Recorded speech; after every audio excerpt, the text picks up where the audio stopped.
আজকে আমি একটা লাউ রান্না করব। তার জন্য দেখেন কি সুন্দর একটা লাউ নিয়ে আসছে বাজার থেকে। যাই হোক, আমি অর্ধেকটা লাউ রান্না করে নিব মাছ দিয়ে। যাই হোক, লাউটা যেমন দেখতে ভালো ছিল কিন্তু কাটার পরে তেমন আর ভালো লাগলো না। তার ভিতরে অনেক বড় বড় আলি ছিল। আজকে আমি রুই মাছের মাথা দিয়ে লাউটা রান্না করে নিব। তাই আমি মাছটা ভালো করে পরিষ্কার করে নিয়েছি। প্রথমে মাথা দুইটাকে ভেজে নিব আমি ভালো করে। মাথাটা আমি আস্ত রান্না করে নিব, ভাঙবো না। তার জন্য মুচমুচো করে আমি ভাজি করে নিব। আপনাদের কাছে যদি আমার ভিডিওটি ভালো লাগে অবশ্যই পেজটি ফলো দিয়ে পাশে থাকবেন, লাইক কমেন্টস করবেন।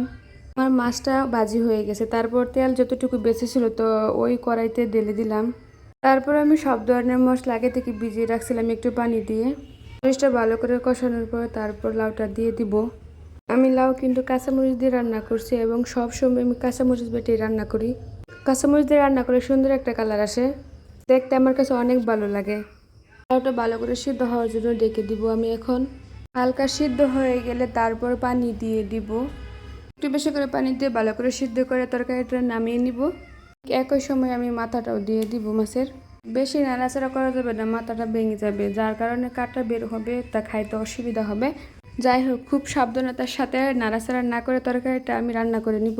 এই তো আমার পানি শুকিয়ে গেছে, এখন চুলাটা আমি অফ করে দিব। এই তো আমার তরকারির ফাইনাল লুক।